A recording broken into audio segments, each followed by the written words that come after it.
Did you know that there's actually digital sticky notes built into Windows 11? Well, today's tutorial is going to talk about that. So how do we activate sticky notes? What we do is we're going to hit the start menu at the bottom left corner of your screen and just type the word sticky.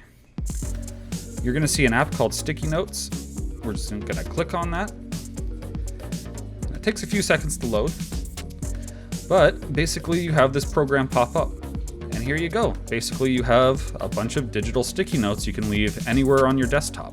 And you can make your notes, you can bold, underline. If you hit the three dots here, you can change the color of your note.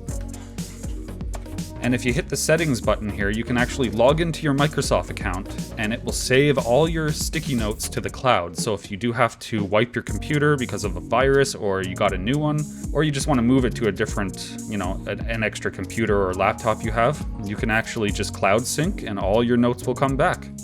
So this is a really awesome program that's absolutely free and built into Windows 10 and 11. So take advantage of it. Make sure to like, comment, and subscribe, and stay tuned for the next tutorial.